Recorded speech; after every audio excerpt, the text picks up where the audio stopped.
Bonjour, toi à la maison. On est rendu au huitième balado de Plan Maître et je suis avec Élodie Paré. Nous venons tout juste en fait d'écouter notre film. C'était Capitaine Fantastique de Matt Ross.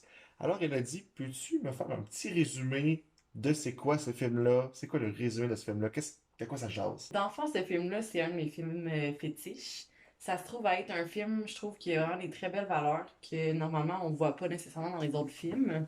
En gros, ça parle d'une famille qui vit d'une façon assez différente des autres. Dans le fond, le père et la mère avaient pour but d'apprendre à leurs enfants, dans le fond, comment vivre. Exemple, s'ils seraient dans le bois avec seulement un couteau, des trucs comme ça. Vraiment des choses essentielles de la vie que dans notre société présentement, on oublie un peu. Ou qu'on n'a pas besoin en fait à cause du mode de Exactement. vie qu'on a là. Exactement. Cette famille-là, c'est une famille de six enfants avec les Ouais, parents qui sont huit dans la famille. exactement. Ils sont huit. Avec Steve, leur autobus. Ben, si on compte Steve Si on contre un considère, membre de la famille. exactement.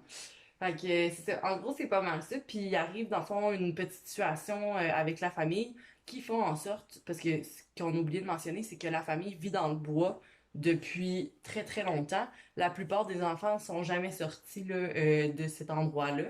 Mais tu sais, c'est pas juste une maison, là, c'est vraiment une terre. Là. Ils font plusieurs activités. Là, ils sont très en forme également. Puis, dans le fond, c'est ça.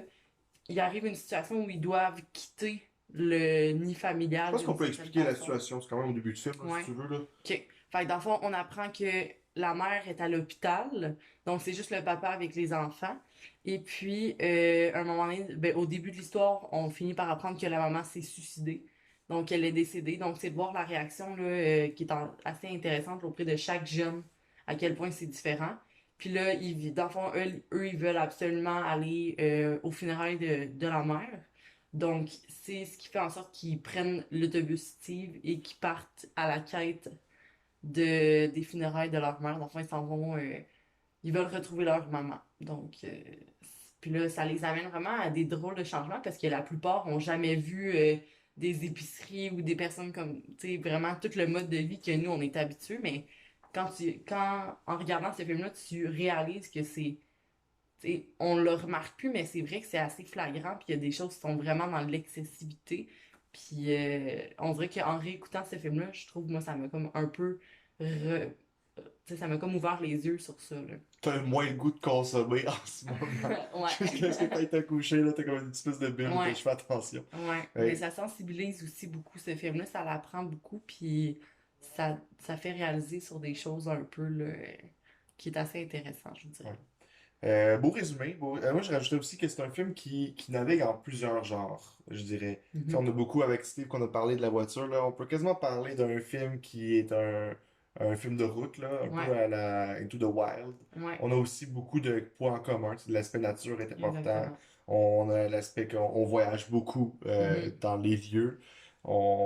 Les valeurs qui sont comme plus traditionnelles, de retour à la terre, qui est quand Mhm. même marqué dans les deux films. Ouais. Aussi, on a beaucoup, en fait, on a une opposition vraiment intéressante avec, tu l'as dit là, mais avec des valeurs plus traditionnelles, puis un mode de vie occidental qu'on est tous Mhm. habitués. Mhm.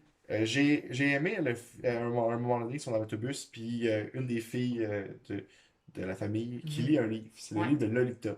Puis Lolita, juste pour résumer, il y a eu une adaptation avec Stanley Kubrick aussi dans les années 60 ou 50, je me souviens plus, là.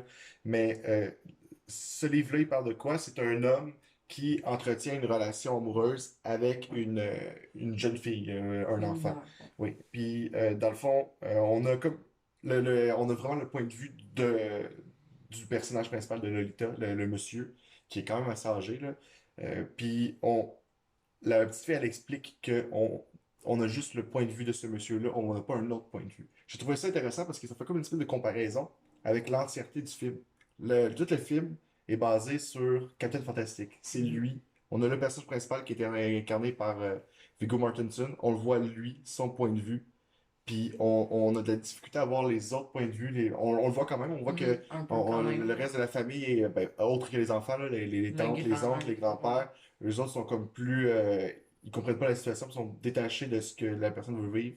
Et ils le mettent un peu en écart, puis ils comprennent pas ses choix. Mais on est quand même... Dans le film, on est vraiment centré sur son point de vue. Puis plus que le film Ouais. avance, plus que on a comme une pluralité des points de vue qui s'installent. Donc ça, j'ai trouvé ça intéressant. Puis je pense qu'il y a peut-être un lien à faire, tu me diras si je me trompe, là. Peut-être un lien à faire avec le choix du titre. Ouais. Parce qu'on est souvent avec le personnage principal, Mhm.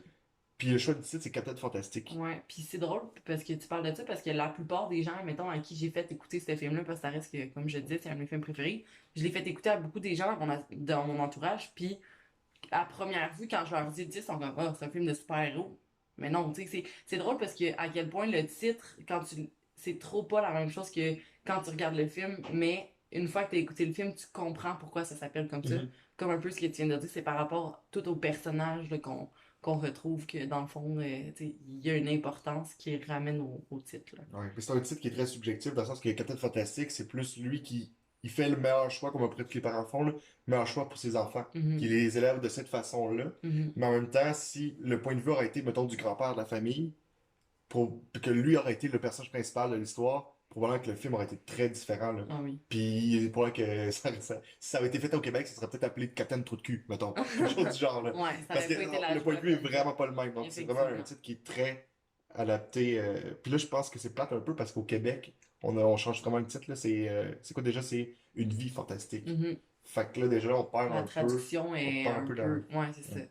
Puis tu sais, c'est quand même drôle parce que Captain Fantastic, t'es capable de le traduire en français aussi Mais c'est ça, assez tu rajoutes un facilement, E là. à capitaine, Et voilà, puis ça la fait la chose même est. chose, mais comme faut toujours qu'ils se compliquent la vie rendu là, Hmm. ça leur appartient. Mais ouais, vraiment, là, moi aussi, une chose que j'ai vraiment aimé beaucoup de ce film-là, qui vraiment englobe aussi la beauté de tout, là, c'est la trame sonore est merveilleuse. Moi, j'adore, là. Écoute, je l'ai en CD chez moi, puis je l'écoute dans une journée quand j'étudie ou que je fais du travail, là, tranquillement, j'écoute ça.